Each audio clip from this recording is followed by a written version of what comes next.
When geopolitics shift, business decisions follow. Welcome to Global Markets, Policy and Power, a briefing-style podcast from Holland Knight's Market and Geopolitical Advisory team. We break down the intersection of global markets, regulation, and geopolitics, and what it means for your strategy. Each episode delivers the clarity you need to navigate complexity, anticipate change, and make informed decisions in a rapidly evolving world.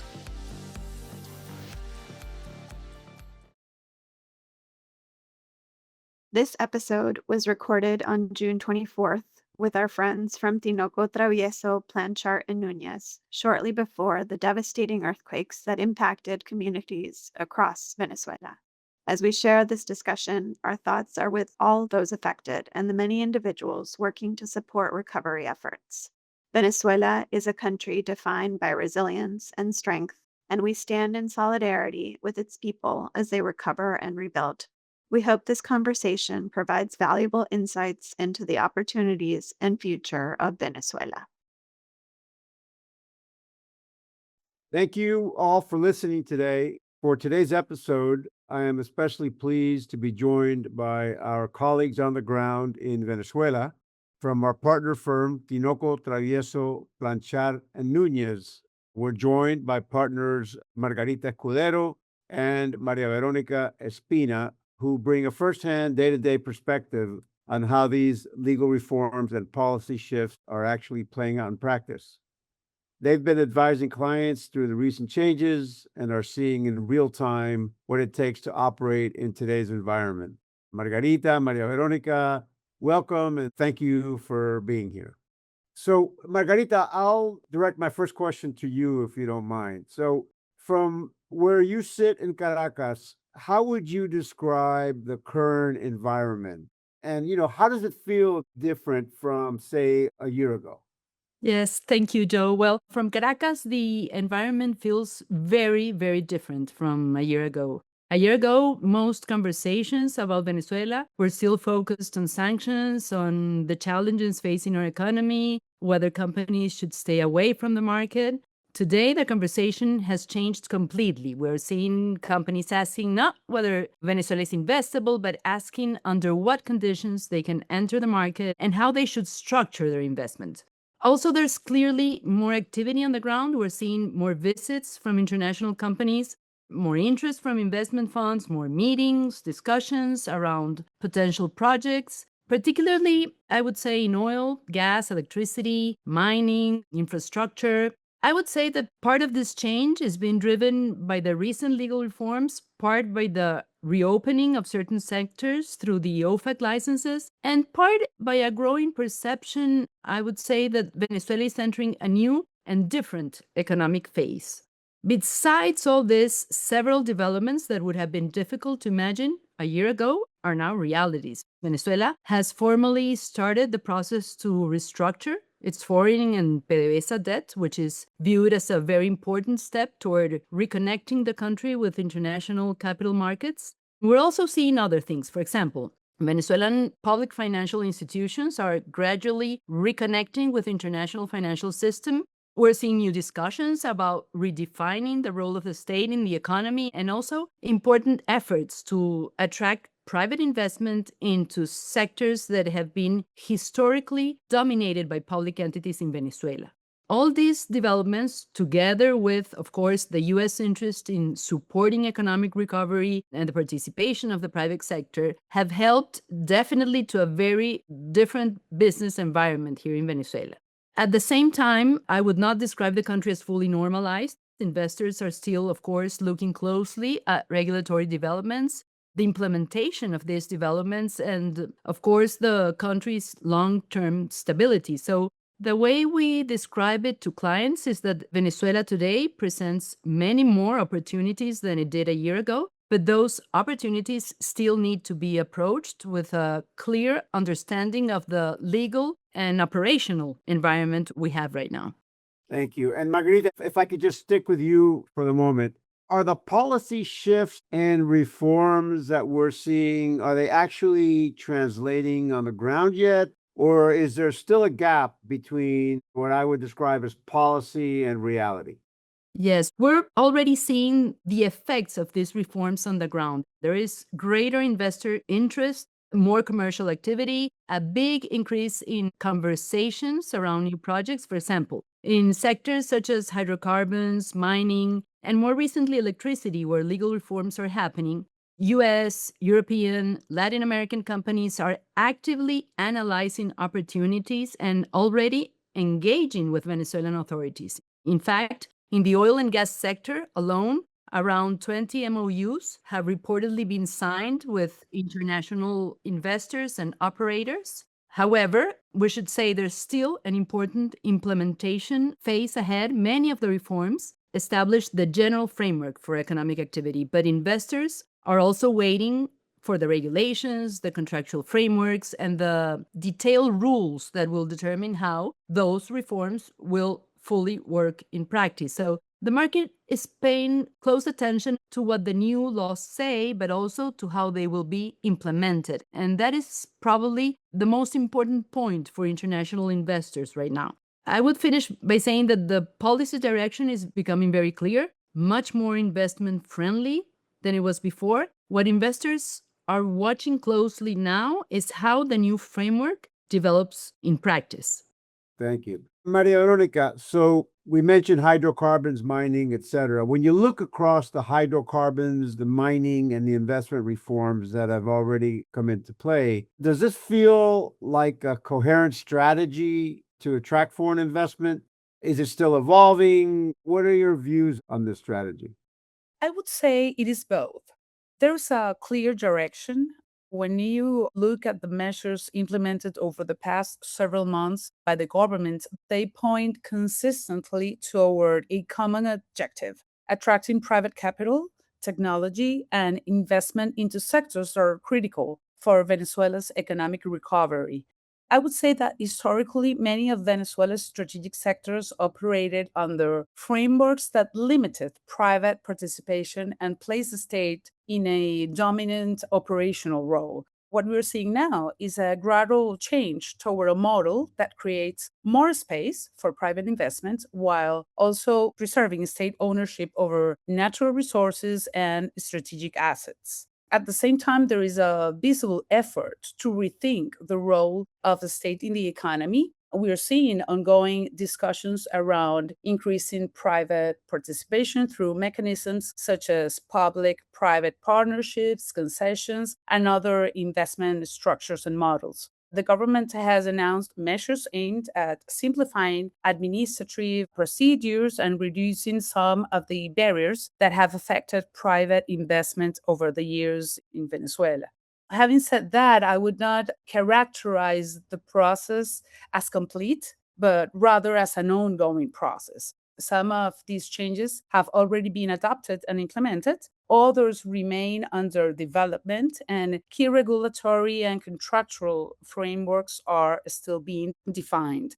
But the message is clear. The government recognizes that Venezuela's recovery will require substantial private investment. The developments we are seeing in sectors such as hydrocarbons, mining, electricity, and foreign investment are all aligned with that objective.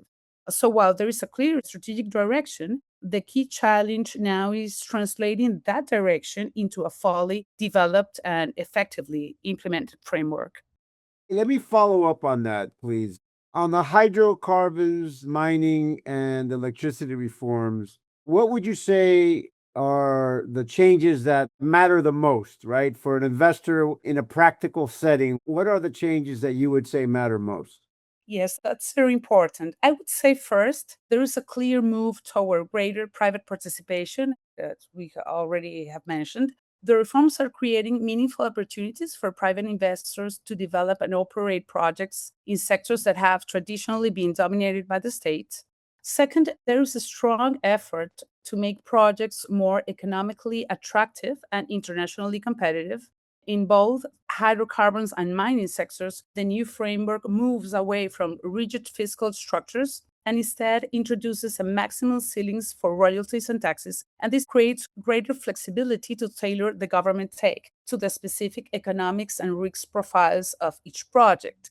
And this flexibility is very important. because it allows projects with different risk profiles and capital requirements to be structured in a more commercially viable way. And I would say another important development is the recognition of the economic equilibrium of contracts. And this is a key principle. Long-term projects, as you know, require significant capital commitments, and investors need confidence that the economic assumptions underlying their investments will be respected throughout the life of the project. The new framework recently issued expressly recognizes that principle, which is viewed very positively by the market, and particularly in a country like Venezuela, where investors have been concerned about regulatory changes over time. Finally, I would say opportunities are expanding beyond oil, gas, and mining sectors. The proposed electricity reform is a great example, maybe one of the most significant, and it would open the entire sectors to private participation across all the chain: generation, transmission, distribution, and commercializations, areas that have long been reserved for a public operator. Given the country's infrastructure needs, many investors are now closely following development in the electricity sector. These changes have created a more attractive environment for long-term investment and bring, as we already said, capital, technology, expertise into sectors that are critical and key for Venezuela's economic recovery. Thank you. Margarita, if I could turn to you now. Obviously, for investors, dispute resolution is always an important factor. Are you seeing a real shift toward accepting international arbitration, or is that still an area of concern? So, commercial arbitration in general has never really been the issue in Venezuela. It is widely accepted and commonly used in private commercial transactions. The same is true to some extent for investor state arbitration. Venezuela has entered into a significant number of bilateral investment treaties, many of which provide foreign investors with access to international arbitration. The real challenge in Venezuela has arisen when an investor entered into a contract with a state or a state-owned company and did not have this treaty protection available. Because in those cases, the state has been generally reluctant to submit contractual disputes to international arbitration, particularly in these strategic sectors such as oil, gas, mining. So that is why these recent reforms are very important. Both the new hydrocarbons law and the new mining law now expressly open the possibility of using international arbitration. And for investors, this is a very relevant signal because dispute resolution is a very important issue in any long-term project. Investors, as we know, need confidence that if a dispute arises, there is a credible and forcible mechanism to resolve it. And I would say that this trend toward a greater acceptance of international arbitration has also been reinforced by recent changes to the OFAC licensing framework. As you know, the latest amendments to several Venezuela-related general licenses are consistent with this approach, as they now allow dispute resolution not only in the United States, as was contemplated under the original licenses, but also in other major arbitration jurisdictions such as the United Kingdom, France, Singapore. So yes, I do think there's a real shift, but it is still an area that needs to be handled by investors very carefully. The key for investors will be to make sure that dispute resolution clauses are properly drafted, consistent with Venezuelan law, consistent, of course, with the applicable OFAC license, and strong enough to give investors and lenders the protection they need. Margarita, staying with you, from an on-the-ground market perspective, are you seeing real inbound interest from international companies, people on the ground in Venezuela? And which sectors are actually moving forward versus remaining in a waiting mode?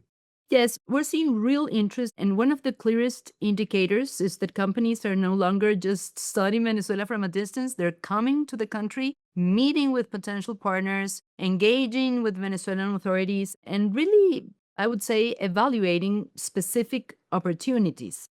The strongest interest, of course, today is clearly concentrated in the energy sector.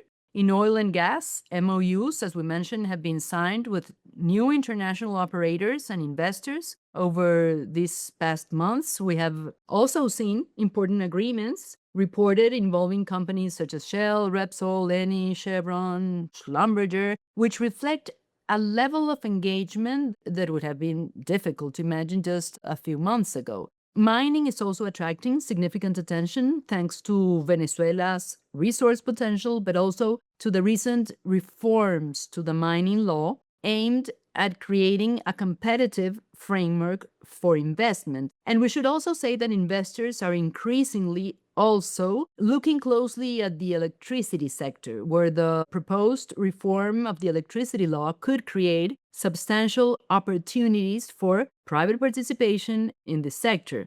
In addition, I would say we're already seeing agreements with international companies such as GE Vernova and IMSA to rehabilitate the country's generation capacity and complete major infrastructure projects such as the long-delayed Tocoma hydroelectric plant. These engagements clearly suggest that investment opportunities in the power sector may appear even before, I would say, we have the full new regulatory framework finished. And beyond those sectors, we're also seeing interest in sectors such as financial services, logistics, fintech, telecom, tourism, infrastructure. These, of course, do not generate the same headlines as oil and gas, but they're essential to Venezuela's economic recovery. That said, investors are moving at different speeds. Some are actively pursuing opportunities today, while others are waiting to see how the reform process evolves before committing significant capital. The market has moved beyond simple curiosity. Companies are now analyzing real potential investments and positioning themselves for opportunities they believe are starting to emerge. Thank you. So, Maria Veronica, say I'm an investor. We've made that decision. We're ready to do something in Venezuela today. What does the first step actually look like in practice? In practice, I would say the first step is not incorporating a company, as many may think. It is understanding the opportunity and designing the right entry strategy. One of the most common mistakes we see is investors assuming that there is a standard way to enter the Venezuelan market. And in reality, the appropriate structure will depend on many factors. It will depend on the sector the investment is coming through, the size of the investment, the regulatory framework, and the investors' objectives. The process begins, I would say, with a legal and regulatory assessment. Investors have to understand what licenses, approvals, permits may be required in the sector they want to enter, whether there are sector-specific restrictions, if it's a highly regulated sector, what compliance considerations apply, how the tax framework operates in the sector, and what risks need to be addressed. And I would say that the next step is usually identifying the right local counterparties. Depending on the project, that may involve local partners, suppliers, service providers, financial institutions, state entities, or existing operating companies. Due diligence is also key at this stage. Only after all these issues have been analyzed should investors determine the most appropriate structure to enter into the market. In some cases, that may involve incorporating a new Venezuelan entity. In others, it may take the form of a joint venture or the acquisition of an existing business or a project-specific contractual arrangement. In practice, successful investors tend to spend more time planning their entry than executing it. The companies that move most effectively are those that invest the appropriate time to understand the regulatory environment and framework, particularly in complex jurisdictions as Venezuela, and that they structure their project correctly and identify the right local relationships before committing capital. Thank you. And let me follow up on that. So, from an operational perspective, a kind of a day-to-day operating reality, what might that look like, particularly around infrastructure, power, banking, logistics? Can companies realistically operate at scale, would you say? Yes, companies can operate at scale in Venezuela, and many do, but they need to understand the realities of the market and adapt their operating models. Infrastructure challenges still exist, particularly in areas such as electricity, logistics, and certain public services. And as a result, companies often build additional resilience into their operations. Many have incorporated backup power systems or self-generation capacities as part of their standard operational model. I would say in logistics, Venezuela's geographic position remains a significant advantage. The country has direct access to the Caribbean, proximity, as you know, to North American markets, well established maritime connections, and land links with neighboring countries. So the challenge is not geography, it is execution. Companies need to anticipate potential disruptions and build flexibility into their logistics and supply chains to operate properly. Regarding banking and payments environment, that has also improved significantly in the recent months. Domestic banking services are functioning, foreign currency transactions are common, companies are generally able to process international payments through regular banking channel. And an important development this year has been the expansion of OFAC general licenses in this sector that now allows a broader range of financial services involving the Central Bank of Venezuela and central major state-owned banks. And this is facilitating greater participation by Venezuela financial institutions and has helped improve access to the global and the international financial system, which is key for cross-border transactions. That said, this does not mean that all challenges have disappeared in Venezuela, of course. Companies still face enhanced compliance reviews, additional documentation requirements, and in many cases, over-compliance by international financial institutions. However, in our experience, many of today's challenges are more operational rather than legal. What we're seeing is that successful companies are not waiting for perfect conditions in order to enter. Instead, they are taking a pragmatic approach, understanding the market, identifying operational constraints, and designing practical solutions around these challenges. Those that do so are able to operate and compete successfully in Venezuela. Thank you. Margarita, what do you see as the biggest practical risks that companies need to plan for? You got regulatory uncertainty, there's infrastructure issues, there's workforce questions, security, and a host of other things that potential investors are thinking about.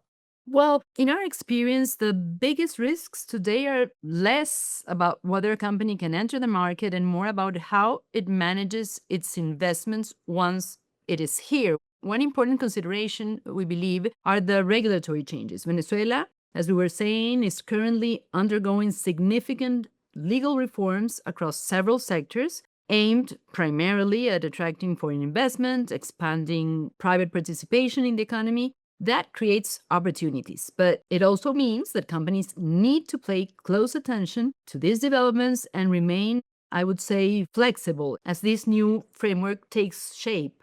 A second consideration is operational planning. Infrastructure, logistics, power supply, currency management all require careful attention. These challenges are manageable, but they need to be incorporated into the business model from the very beginning. Workforce planning is also important. Venezuela has, in general, a capable workforce, but companies need to understand the local labor framework and incorporate these considerations into their planning from day one.